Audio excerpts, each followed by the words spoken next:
When you think about hockey rivalries, which one gives you chills before the puck even drops?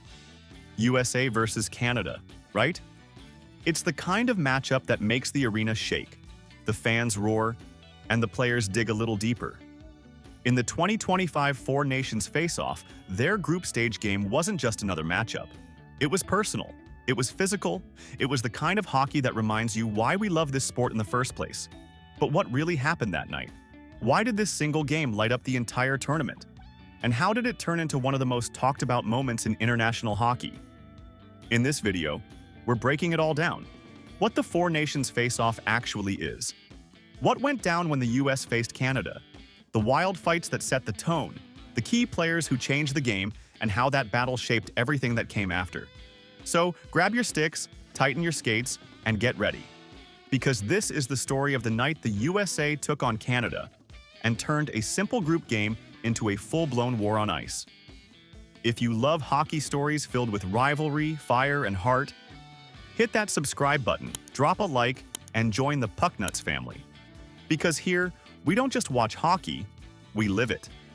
What is the Four Nations Face-Off? Before we get into the action, let's take a moment to set the scene. The Four Nations Face-Off took place from February 12 to 20, 2025, featuring four powerhouse teams: Canada, the United States, Finland, and Sweden. This was no ordinary tournament. It replaced the NHL All-Star Game for that year and brought together only NHL players. No amateurs, no young prospects, just the best of the best. The format was simple but exciting. Each team played every other team once, and the top two moved on to a one-game final for the championship. The games were held in two legendary arenas, the Bell Centre in Montreal and TD Garden in Boston, letting fans from both countries experience elite hockey. In the end, Canada took home the trophy, defeating the US 3-2 in overtime, with Nathan MacKinnon named MVP. But before that thrilling final, there was one group stage battle that set the tone: USA versus Canada. Why the USA versus Canada group game mattered. Why did this one group game become such a big deal? Because when the USA and Canada face each other, everything feels bigger. This wasn't just about points or standings. It was about pride, power, and proving who owned the ice. It was the first time these two nations met on international ice since 2016, and the game was in Montreal, where the crowd was loud and proud for Canada. The ice was filled with stars: McDavid, McKinnon, Tkachuk, Hughes, and Eichel, all playing for their countries. And then, chaos. 3 fights in the first 9 seconds. The message was clear from the start. This wasn't just hockey. This was a battle for respect. The setting: Bell Centre, Montreal. The stage was set for something unforgettable. The Bell Centre in Montreal was packed, glowing under bright lights, filled with fans ready to roar. The Canadian anthem rang out proudly, and when the US anthem played, the boos came loud and sharp. You could almost feel the air tighten, the energy, the rivalry, the pride. Every player on that ice knew what was coming. The fans knew it too. This wasn't just another game, it was personal. And the moment the puck dropped, all that built-up tension exploded. The battle between the USA and Canada had officially begun. The explosive start: 3 fights in 9 seconds. When the puck dropped, everything exploded in seconds. Before anyone could even settle in, 3 fights broke out, all at once. Matthew Tkachuk went straight after Brandon Hagel, throwing punches without hesitation. Right after that, Brady Tkachuk squared up with Sam Bennett, and a few seconds later, JT Miller tangled with Colton Parayko. 3 fights in just 9 seconds. The crowd went wild. The noise was deafening, the benches were up, and the refs struggled to control it all. This wasn't just a random outburst. After the game, players admitted the US team had talked about it beforehand. They wanted to make a statement, to show Canada they weren't backing down, not even in Montreal. It worked perfectly. The Canadian crowd was stunned, and their coach later called it mayhem. From that moment on, the tone was set. This wasn't going to be a calm, careful hockey game. It was war on ice. How the game unfolded. After the wild start with all the fights, the hockey finally took over. And it was fast, intense, and physical from both sides. Canada struck first when Connor McDavid found the back of the net, sending the Montreal crowd into a roar. The building shook. It looked like Canada was ready to take full control. But the US didn't panic. They stayed calm, adjusted, and started pushing back.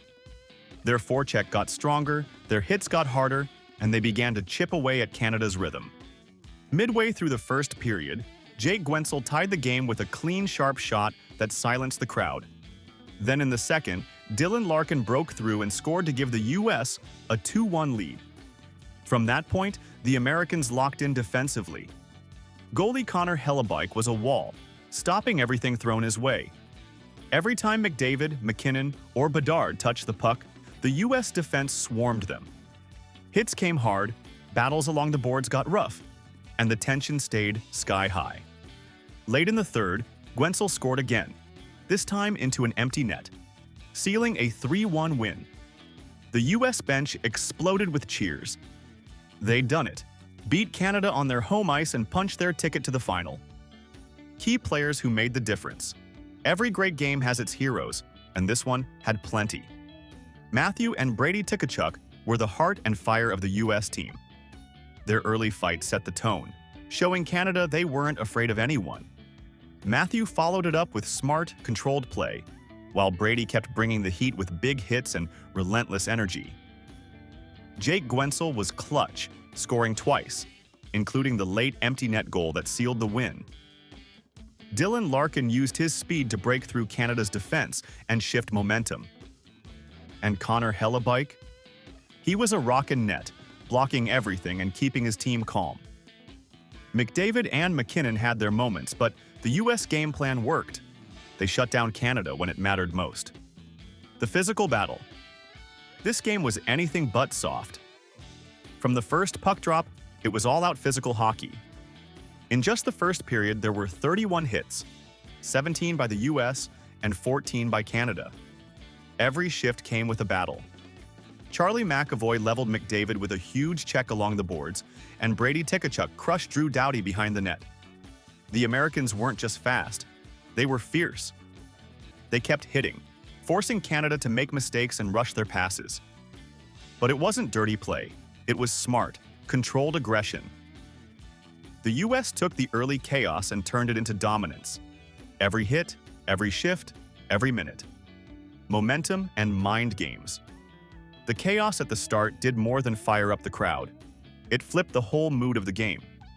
Canada expected to control things on home ice, but instead, they got hit hard right away. That shock gave the US a mental edge.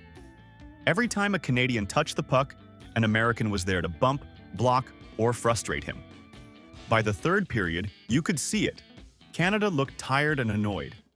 The US didn't just win plays, they got inside Canada's heads. That's what makes this rivalry special. It's not only about goals, it's about who owns the moment. How it shaped the tournament. That 3-1 win did more than give the US confidence. It changed the whole mood of the tournament. Canada had to step back, regroup, and plan for payback. The Americans walked out believing they could take the whole thing, while Canada promised it wouldn't happen again. Fans quickly started calling it Round 1, knowing the real showdown, Round 2, would come in the final. That group play game wasn't just another chapter. It was the spark that lit the fire for everything that followed. It set the stage for one of the best hockey finals in years. The final, the rematch. When the final arrived, it felt like destiny. USA versus Canada again. This time, the game was in Boston at TD Garden, with American fans cheering louder than ever. The energy was electric. Canada scored first, then the US tied it. Both teams traded goals and chances, fighting for every inch of ice. The game was fast, tense, and full of emotion. Then, in overtime, Connor McDavid found the net, giving Canada a 3-2 win and the Four Nations face-off title. Nathan MacKinnon earned MVP, but everyone knew this story began in Montreal, when 3 fights in 9 seconds reignited one of hockey's greatest rivalries and set the tone for everything that followed. Legacy of the game. That USA versus Canada group match will be remembered for years to come. not just because of the final score, but because of what it meant for hockey itself. It brought back the true feeling of international competition, the emotion, the physical battles, and the pride of representing your country. Every hit, every cheer, and every goal carried meaning. It proved that the US can stand toe-to-toe with Canada in every way, physically, mentally, and skill-wise. More than anything, it reminded fans that even in a time ruled by stats and systems, hockey is still a game driven by heart, passion, and pure national pride. Outro. So there it is. The USA versus Canada group play game in the 2025 Four Nations Face-Off wasn't just a hockey match. It was the moment everything started. The hits, the goals, the fights. That's where the real energy of the tournament was born. It's where pride met passion, where two nations reminded the world what this rivalry really means. Every shift, every punch, every cheer from the crowd told a story bigger than just hockey. And that's the magic of it. This game didn't just shape the tournament, it built the emotion that carried all the way to the final. So, what do you think? Can anything top USA versus Canada when the stakes are high and the ice is hot? If you love moments like this, where hockey becomes pure heart and chaos, make sure to like, subscribe, and stay locked in with Pucknuts. Because here, every game has a story, and we're here to tell it.